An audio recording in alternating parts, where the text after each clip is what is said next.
आज हम शुरू करने वाले हैं एक्सरसाइज 3.5। ठीक है, और इसमें हमको बेटा पढ़ना है आपके वज्र गुणन विधि। इससे पहले हम प्रतिस्थापन, ग्राफिकल मेथड और एलिमिनेशन मेथड, बहुत मेथड पढ़ चुके हैं।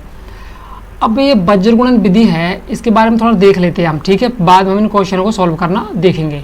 वज्र गुणन जो विधि है ना, इसका मतलब ये नहीं है कि भगवान इंद्र का वज्र, नहीं, वैसा कुछ नहीं है। वज्र गुणन का सीधा मतलब त्रिशा गुणा करना है। सीधी बात तो ये है दोस्त। ठीक है, त्रिशा गुणा करना है और कुछ रिजल्ट आपको लेके आने हैं। अब कैसे लेके आने वो हम देख लेंगे। परंतु एक बात बताइए मुझे, जैसे मैं आपसे कह दूं कि a1 x है और ये b1 y है प्लस c1 और बराबर ये a2 x और v2 y और ये c2 ऐसा कुछ है। इस प्रकार के जो इक्वेशन है, इसको सॉल्व करने के लिए इस विधि को हम काम में लेंगे। ठीक है, और ये विधि, इस विधि में सबसे इंपॉर्टेंट जो काम है ना, वो बस इतना सा होता है। यदि आपको इतना सा ये कुछ याद है ना, फिर आप ये मान लीजिए कोई भी सवाल आपके सामने घुटने टेक ही देगा आखिरकार। ठीक है, तो इसके बारे में देख लेते हैं हम। अब देखो, ये रिजल्ट याद करना, आपको रटना नहीं है, याद भी नहीं करना है। हम इस जो नीचे दी हुई है ना, इसको समझना है, फिर इससे हम ये लेके आएंगे। देखिए कैसे हमारे पास क्या क्या होता है मुझे बताइए। एक तो हमारे पास एक्स होता है, एक हमारे पास वाई होता है। ठीक है, एक तो एक्स होता है, एक वाई होता है, और ये हमारे c1 वगैरह कुछ ऐसे होते हैं। अच्छा मुझे बताओ, देखो बेटा हम लिखते हैं यहाँ पे पास बेटा क्या क्या होता है, x होता है, y होता है, c होता है। अब c को हम यहाँ पे 1 मान के चलेंगे। अब बताऊँ क्यों मान के चलेंगे, देखते हैं अभी। देखो बेटा x लिखा, y लिखा और ये 1 लिखा।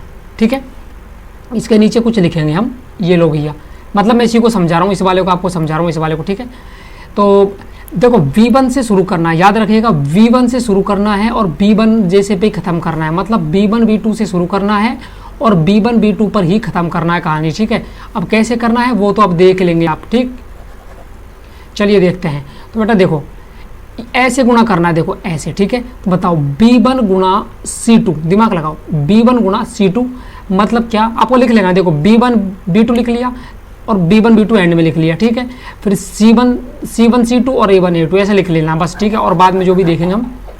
मुझे बताओ b1 गुणा c2, तो देखो b1 c2। ठीक है, माइनस करना है बेटा अब आपको, कौन कौन करना है, v2 c1, दिमाग लगाओ, b2 और c1 बराबर क्या, बराबर अब की बार ये आ जाएगा बीच वाला हमारा। ठीक है, कौन आएगा, c1 a2, दिमाग लगाओ, c1 a2 माइनस ये वाला c2 a1, तो c2 a1। ठीक है, बराबर है, इस वाले को ले लेते हैं अब की बार,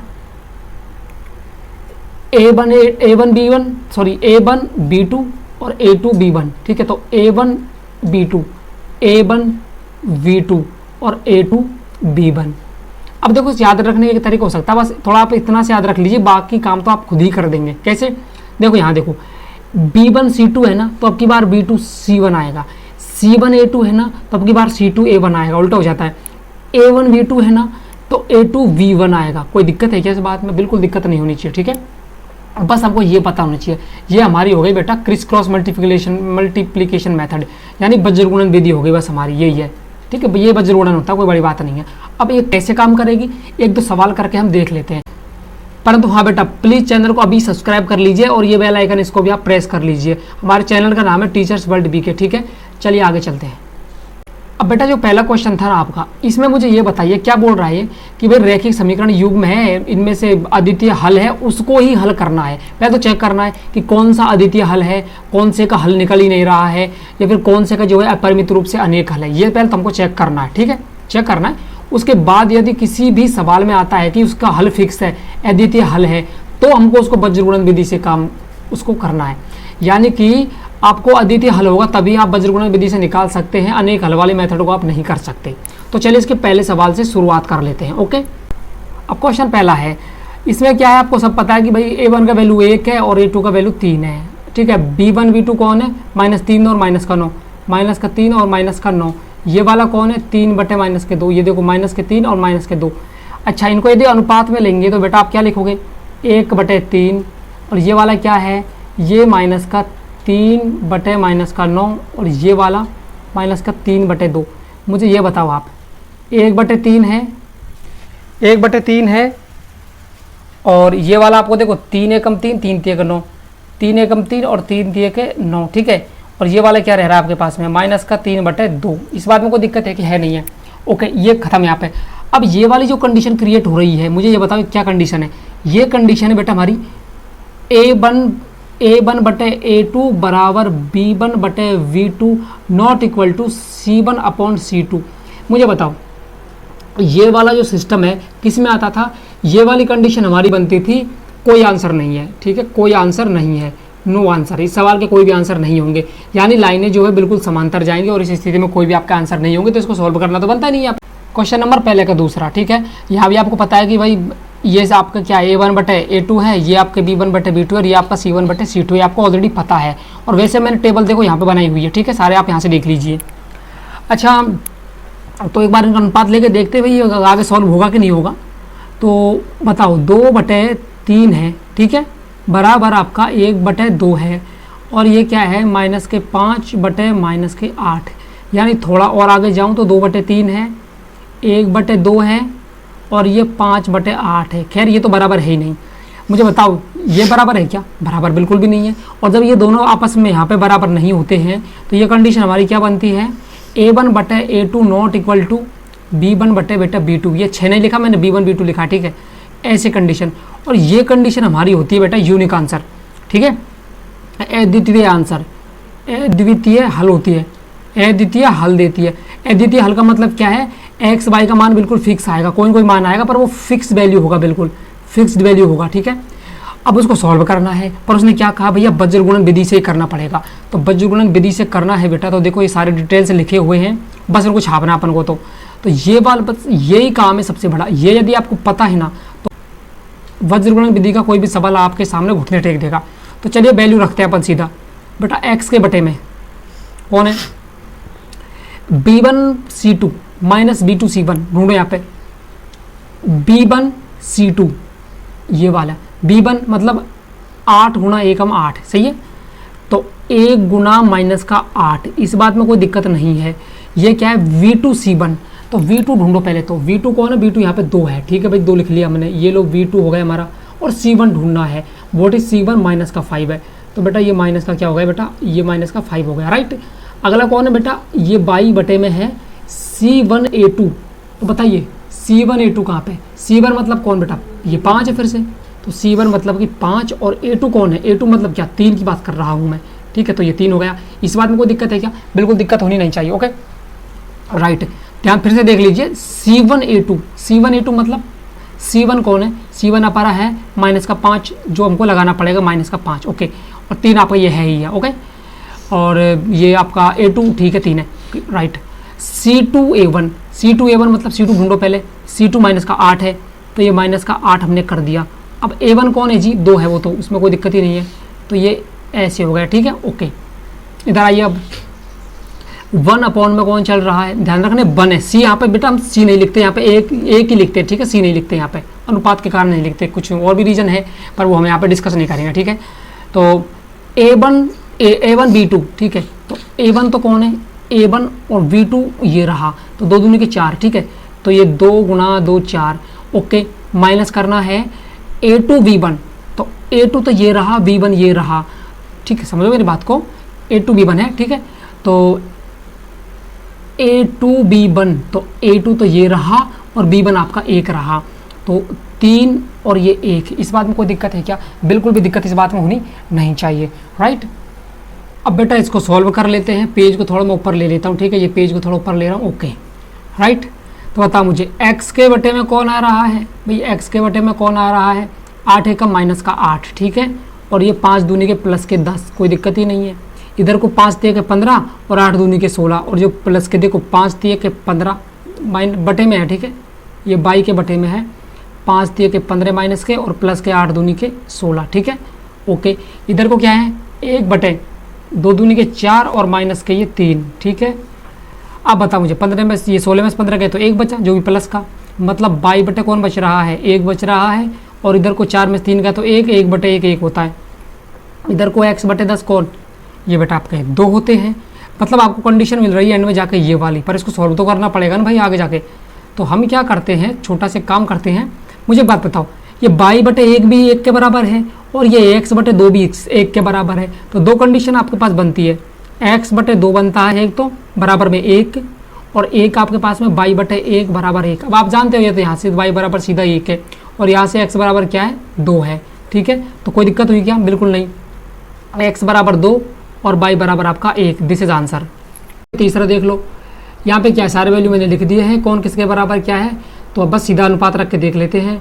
3/6 माइनस के 5 बटे बेटा 10 माइनस के, ठीक है, और ये माइनस के 20 बटे माइनस के 40। अब मुझे ये समझाओ आगे थोड़ा सा।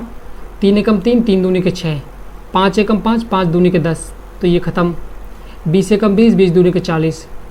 ये वाली जो कंडीशन है, ये वाली कंडीशन हमको क्या कह रही है? ये वाली कंडीशन कह रही है कि भाई A1 बटे A2 बराबर है B1 बटे B2 के बराबर है C1 बटे C2 के। इसका मतलब तो एक ही है कि भाई दोनों जो समीकरण है वो एक है, यानी कि लाइन क्या होगी? ओवरलैप होगी। और जब ओवरलैप होगी, लाइन ओवरलैप होगी तो उसके अनंत हल आएंगे, और अनंत हल वाले को हमको यहाँ सॉल्व भी नहीं करना है, क्योंकि बज्रगुणन विधि से मतलब ग्राफी विधि से ही हम निकाल सकते हैं अनंत हल, बाकी अन्य विधियों से हम अनंत हल उसके निकाल नहीं सकते, तो दिक्कत है। तो हम इसको यहाँ सॉल्व भी नहीं करेंगे क्योंकि मना कर दिया हमसे। तो क्वेश्चन नंबर 4 है पहले का।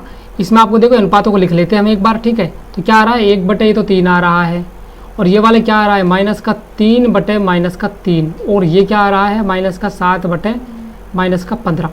इनको अब बैलेंस करके यहाँ पे देख लेते हैं। 1 बटे 3 और ये क्या है? कट जाएगा पूरा, तो यहाँ पे 1 रहेगा, और बराबर में क्या आने वाला है बेटा आपके पास में? यह आने वाला है आपके पास में 7 बटे 15। बताओ ये दोनों बराबर है क्या? बराबर नहीं है, इसका मतलब आंसर तो आएंगे, फिक्स आएंगे वो भी। तो A1 बटे A2 not equal to B1 बटे B2। तो हमारा काम तो फिक्स होगा यहाँ पे कि भाई इसके अद्वितीय आंसर आएंगे। कैसे आएंगे? अद्वितीय आंसर आएंगे। अद्वितीय आंसर आएंगे तो फिर वज्रगुणन विधि से हम इसको सॉल्व भी करेंगे। तो भाई वज्रगुणन विधि के बारे में हम पढ़ तो चुके हैं, अब बस इनको यहाँ पर रखना है, ठीक है। पर बेटा सावधानी से रखिएगा, क्योंकि अधिकतर हम पे गलती यही होती है, और जगह नहीं है गलती होने को ज़्यादा, पर यहाँ पर चांस बहुत ज़्यादा होते हैं गलती होने के। तो बस रखो आप तो वैल्यू। तो ये वैल्यू क्या रहा आपके पास में? इसको इरेज कर देता हूँ मैं। एक्स बटे B1C2।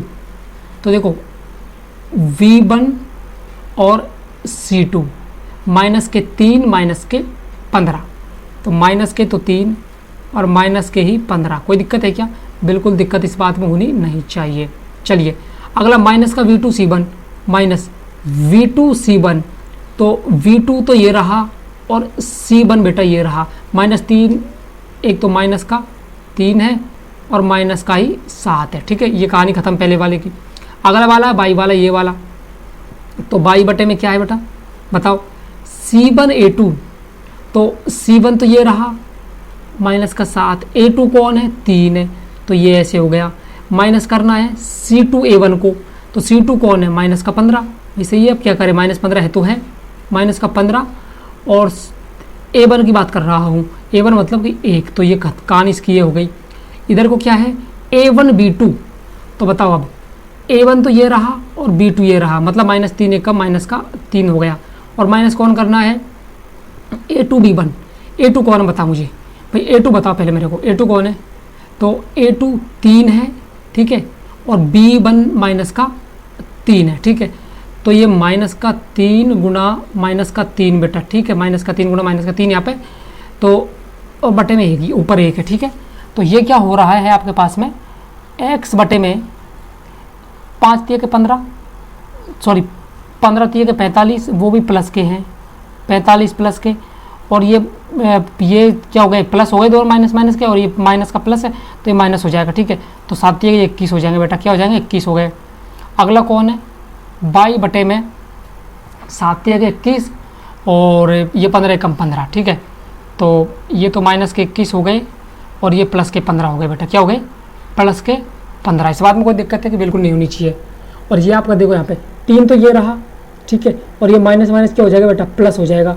तो ये माइनस का 3 प्लस 3 तिया के 9, ठीक है, 3 तिया के 9, ठीक है, और 1 बटे में इसे ऊपर आ गया। अब इसको थोड़ा सॉल्व कर लेते हैं, वो तो करना ही पड़ेगा हमको भी, सीधी बात करते आए अब तक सॉल्व। तो बताओ बेटा, x बटे 45 में 21 गए तो कितने बचे बेटा? 24 बचे, ठीक है, ओके, जो प्लस के हैं। यहाँ पे कितने बचे? बाई बटे माइनस के 6, ओके, और इधर को कितने बचे? ये प्लस के 6 बचे, ठीक है, प्लस के 6 बचे। अब मुझे बताओ ये वाला भी इसके बराबर है, ये वाला भी इसके बराबर है, यानी दो सिचुएशन बन चुकी है आपके पास में। पहली सिचुएशन तो क्या है कि भाई ये x/24 है और बराबर कौन है बेटा, ये आपके पास में 1/6 है। एक सिचुएशन तो ये रही, और दूसरी जो कंडीशन है वो है बेटा y/-6 बराबर 1/6। तो लगाओ दिमाग फिर, 6 से 6 खत्म, मतलब कि y बराबर -1। एक तो यह आंसर आ गया, और इधर को 6 चौके 24, तो x बराबर कितना आ गया बेटा, 4 आ गया। इस बात में कोई दिक्कत है कि बिल्कुल दिक्कत नहीं होनी चाहिए। क्वेश्चन नंबर 2 है बेटा, ठीक है। क्वेश्चन नंबर 2 है,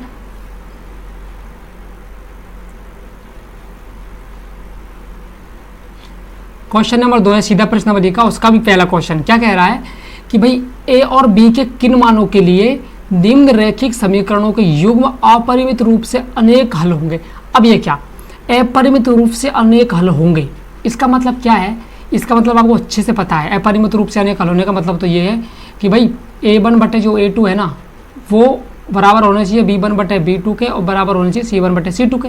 ये तो कंडीशन होनी चाहिए, तो बस इसी को हम काम में लेने वाले हैं। अब अनेक हल के लिए कितना क्या कंडीशन होनी चाहिए भाई, फॉर मैनी सॉल्यूशन।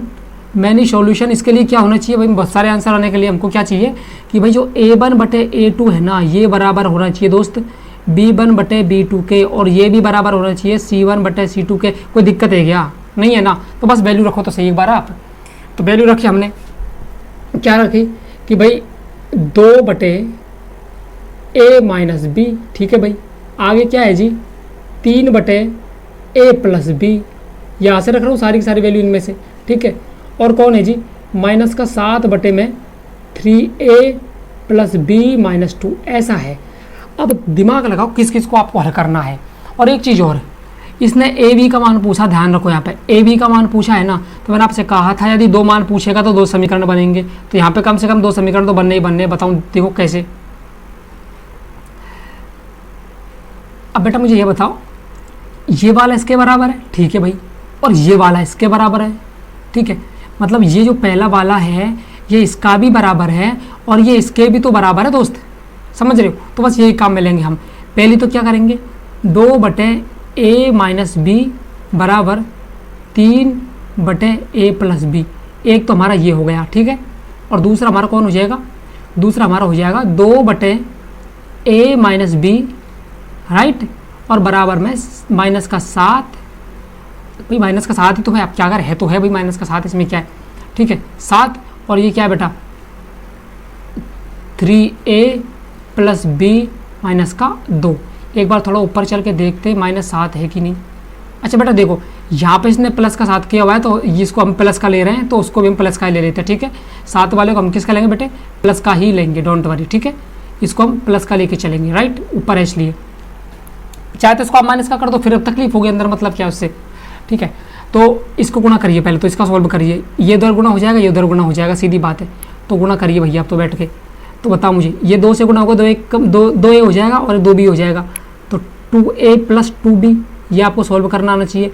ये 3a माइनस 3b बनेगा, 3a माइनस 3b हो जाएगा, ठीक है। अब मुझे बताओ, इसको मैं इधर लिख लेता हूँ, 3a माइनस 3b, इधर को 2a प्लस 2b, इस a को इधर लेके आएंगे तो 3a माइनस के ये 2a हो जाएंगे, और इधर को क्या है 2b है ना, 2b है, तो उधर को 3b चले जाएगा, तो ये बेटा 3b हो जाएगा, ठीक है। अब बताओ 2a plus 2a minus a, बेटा क्या बचा, a बचा अभी तक तो, ठीक है, a ही बचा हमारे पास। 3a में से 2a गए, 1 a बचा, 2 भी यहाँ पे है, 3 भी यहाँ पे, 5 भी बचे कि नहीं बचे। तो मुझे ये बताओ, a बराबर माइनस के 5 भी आ गए, यानी मैं इसको लिख सकता हूँ a, भाई a का मान मेरे को पता है पहले से 5 भी होता है, a माइनस 5b बराबर 0 लिख सकता हूँ ना, कोई दिक्कत ही नहीं है। पहला इसको मान लेता हूँ मैं, ठीक है। अगले वाले को देखते हैं, इस वाले को और इस वाले को, ये वाला गुणा होगा इससे और ये वाला उससे होगा, सीधी बात है। तो लगाओ, 2 3 के 6, तो 6a हो गए, 2b तो ये 2b हो गए, और 2 दूनी के माइनस के ये 4 हो गए। ये बात तो ये हो गई, इसको गुणा कर दे इधर को, तो बेटा ये 7a हो गए और माइनस के 7b हो गए। अब दिमाग दौड़ाओ फिर से। अब ये भैया आपके पास 6 तो a है ना, 6a है, इधर को 7 आएगा तो ये माइनस का a हो जाएगा। ठीक है। अब इधर को ये जो है प्लस का 2b है और इधर को ये b आएगा तो ये क्या हो जाएगा, प्लस का 7b हो जाएगा और 4 उधर को जाएगा तो प्लस का हो जाएगा, ठीक है। अब बता मुझे ये वाला जो है आपके पास में 6a वाला, यहाँ पे माइनस का a बच रहा है ना, माइनस का a बच रहा है, भाई क्या करें, है तो है, माइनस का a बच रहा है और ये इधर को क्या आपके पास में 7 और 2 कितने हो रहे बेटा, 9b हो रहे हैं, 9b हो रहे हैं, ठीक है। और ये बराबर 4 आपके पास में, मतलब आपकी सेकंड कंडीशन बेटा ये आ चुकी है, ठीक है। इस बात में कोई दिक्कत ही नहीं है। अब हमसे नहीं बोला उसने कि हमको जो है वज्र गुणन विधि से ही सॉल्व करना है, अब हम किसी विधि से सॉल्व कर लेंगे, ठीक है, ऐसा आता है तो देखो बेटा a माइनस 5b बराबर 0 और ये क्या है माइनस का 5a प्लस का 9b, ठीक है, प्लस का 9b बराबर 4। अब मुझे बताओ कौन कौन कट सकता है, ये तो खत्म हो गया कहानी। कौन सी विधि, विलोपन विधि, पिछली बार ही पढ़ी थी, ठीक है। अब बताओ 9 में से 5 गए तो कितना बचा, जो है प्लस के क्या बचेंगे, प्लस के आपके पास में 4b बचेंगे। मैंने नीचे से ऊपर घटा रखा है, ठीक है, और 4 में से 0 घटा रखा है, ना कि 0 में 4, ना कि 5 में से 9 घटाए, मैंने उल्टे घटाए, ठीक है, वैसे कट जाते। तो ये क्या बच रहा है आपके पास में बेटा, इधर आपके पास में ये जो है 4 बचेगा। तो b बराबर कौन आएगा मुझे बताओ, b बराबर तो सीधी सी बात 1 है, इस बात में कोई दिक्कत है क्या। तो b बराबर 1 को मैं किसी में रख दूंगा, इसमें रख देता हूँ इस वाले समीकरण में। b बराबर 1 को इक्वेशन 1 में रखने पर, इक्वेशन 1 में रखने पर, ठीक है, आप लिख दो हिंदी को, ठीक है। तो a और 5b आपके पास है ही, दिमाग लगाओ, 5b आपके पास में है, ठीक है, और बराबर 0 है, ठीक है। तो a माइनस 5 b की जगह कौन है बेटा, 1 आएगा, ठीक है। तो बराबर जी ऐसे, तो बताओ बेटा ये बराबर कौन आ रहा है, a बराबर 5 आ रहा है कि नहीं आ रहा। इसका मतलब हो गया कि a बराबर यदि 5 हुआ और b बराबर यदि 1 हुआ तब जाकर क्या होगा, तब जाकर बेटा ये जो समीकरण दिए हुए हैं ना बेटा, ये वाले समीकरण दिए हुए हैं, इनके जो है अपरिमित रूप से अनंत हल होंगे, सीधी बात तो ये है। दूसरे का दूसरा क्वेश्चन बेटा, के किस मान के लिए निम्नरेखिक समीकरणों के युग्म का कोई हल नहीं है। मतलब क्या, युग्मों का कोई हल नहीं है। अब कोई हल नहीं होने का मतलब क्या है कि भाई a1 बटे a2 b1 बटे b2 तो ठीक है, पर c1 बटे c2 होता नहीं है बराबर में, तो वो कंडीशन हमको पैदा करनी है यहाँ पे। तो बताओ मुझे, for no solution, for no solution, no solution मतलब कोई हल नहीं है। इसके लिए क्या होना चाहिए हमारे पास में, a1 बटे a2 is equal to b1 बटे b2 but not equal to c1 upon c2, इसके बराबर नहीं होनी चाहिए। तो इसका तो हमको मतलब ही नहीं है, इसको छोड़ो भाई, c1 c2 कोई मतलब ही नहीं, छोड़ो उसको, क्या मतलब है हमको, मतलब फिलहाल इससे पढ़ रहा है, फिर तो भाई मान तो इससे निकाल लेंगे ना हम, उसकी क्या मतलब, वो तो बराबर में है ही नहीं, तो ये तो बराबर में है ही नहीं, तो कोई मतलब भी नहीं इसका यहाँ पे। तो हम क्या करेंगे, मान निकालेंगे इन दोनों से। तो बताओ 3 बटे 2k माइनस 1 बचा कि नहीं बचा, भाई इस वाले की बात कर रहा हूँ मैं। अब b1 बटे b2 ले लो, 1 बटे k माइनस 1, कोई दिक्कत है क्या, सामने लेना नहीं है क्योंकि सामने वाला तो हमारे बराबर में आता ही नहीं तरीके से, तो ठीक है, पता नहीं क्यों रूस के जा रहा है दूर ये, तो इसको थोड़ा ऊपर ले लेता हूँ, सॉल्व कर लेते बेटा। इस वाले को उधर गुना, इस वाले को उधर गुना, इस बात में आपको कोई दिक्कत होनी नहीं चाहिए, ठीक है। अब चलिए, तो 3, तो ये बेटा क्या हो गया, 3k माइनस 3 हो गया, और इधर वाले की बात करें तो ऐसे कैसे आ गया, क्यों 1 से गुणा हो रहा है, तो 2k और ये माइनस का बना, ऐसे कैसे आ गया। अब बताओ ये 3k और ये 2k इधर को जाएगा तो ये माइनस का 2k हो जाएगा, ठीक है। इधर को माइनस का 1 है, ये उधर जाके क्या हो जाएगा, प्लस का 3 हो जाएगा। बताओ 3 में से 1 गया तो क्या बच रहा है 2, और इसमें से क्या बच रहा है, ये 1k बच रहा है, तो k बराबर बेटा क्या आ गया, k बराबर आपका 2 आ गया। अब बेटा प्रश्नावली का तीसरा प्रश्न देखिए, क्या कह रहा है कि भाई निम्नरेखिक समीकरण युग्म है, उनको आप क्या है वज्र गुणन विधियों से हल करना है और प्रतिस्थापन से भी करना है। अब बेटा मैं यहाँ पर प्रतिस्थापन से नहीं करूँगा, क्यों नहीं करूँगा, क्योंकि प्रतिस्थापन बेटा आपको अच्छे से पहले से ही आती होगी, ठीक है, मैंने बताई हुई अच्छे से। तो यहाँ पर हमारा फोकस है मेनली वज्र गुणन विधि पर, तो इससे सॉल्व करना है और फिर बताना है कि भाई कौन सी विधि अच्छी लगी। तो भाई सीधी सी बात है, इसकी बजाय तो प्रतिस्थापन भी अच्छी लगती है, ठीक है। वज्र गुणन में तो हो सकता है कई बार हम जो है इधर उधर घूम जाए, पर उसमें नहीं घूमते हैं, तो मुझे तो वही अच्छी लगती है, सीधी बात है प्रतिस्थापन इससे। तो पहले इसको देख लेते एक बार। बता मुझे बेटा, a1 बटे a2 बराबर b1 बटे b2 बराबर c1 बटे c2, इसकी राम कहानी क्या है, कहानी 8 बटे 3, 5 बटे 2 और ये आपके माइनस के 9 बटे माइनस के 4। तो ये सब बराबर नहीं है, तो इसका मतलब क्या है, इसके आंसर तो आने, इसके आंसर तो आने हैं। अब आंसर आने तो फिर सॉल्व करो भैया इसको, सीधी सी बात है। अब इसको सॉल्व कर लेते हैं, वज्रगुणन विधि से कर लेते हैं। अब ये पता आपको होना चाहिए पहले से, ठीक है, मैं ये मान के चलूँगा कि आपको पता है ये, ठीक है। तो अब बताओ x बटे में क्या है, x बटे में V1C2, तो बस देख देख के लिख दो आप, तो B1C2 मतलब B1 कौन है आपके पास में, बताओ भाई B1 कौन है, ये रहा मतलब 5, और C2 कौन है आपके पास -4, ठीक है, -4। तो बताओ 5 गुना -4, कोई दिक्कत ही नहीं है, ठीक है भाई। फिर कौन है B2C1, तो V2 बताओ मुझे, V2 कौन है, 2 है, ठीक है, V2 2 है। और C1 कौन है आपके पास में, -9, तो ये -9 हो गए, ठीक है भाई। आगे चलते हैं बाई वाले मैटर पर, C1A2, तो बता मुझे C1 कौन है, C1 तो आपके -9 है, ले भाई। A2 कौन है आपके पास में, 3 है, बिल्कुल सही बात है, C2A1 कौन है, -4 है, -4 है। और A1 कौन है आपके पास में, 8 है, कोई दिक्कत नहीं है। आगे चलते हैं A1V2, अब A1 बताओ मुझे कौन है, A1 सीधी सी बात है 8 है, और V2 कौन है आपके पास में, तो V2 की बात कर रहा हूँ, 2 है, तो V2 आपका 2 हो गया, ठीक है, राइट। अच्छा अब वो कौन है A2B1, तो A कौन है आपके पास में, A2 की बात कर रहा हूँ मैं, A2 मतलब 3 है प्लस का, ठीक है, 3। और B1 मतलब कौन, B1 मतलब कि 5, बस सॉल्व कर लीजिए इन सबको। तो x बटे में कुछ आएगा, पाई बटे में कुछ आएगा, 1 बटे में कुछ आएगा, बराबर रखेंगे सबको। तो बताओ मुझे कि देखो 5 चौके 20 माइनस के, तो ये भाई -20 हो गए, और ये प्लस हो जाएंगे दोनों को दोनों, तो 9 दूनी का 18 हो जाएंगे, ठीक है, प्लस के, ये लो भाई 18 हो गए।